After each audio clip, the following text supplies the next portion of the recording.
ครับเนี่ยไต่แม็กดูซิไต่แม็กพี่เล็กฉายาเลยนะฮะเล็กอะไรนะเล็กเลยนะครับเล็กอีเดี๋ยวไปดูชมหน้าปลาช่อนทะเลกันนะครับ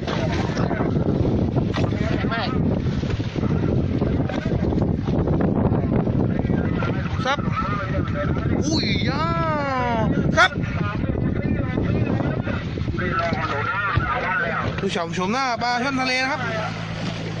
ซับปั๊บโอ้โหสุดยอดไหนดูชมหน้าพี่เล็กเลยนะพี่เล็กเลยนะครับไม่หาย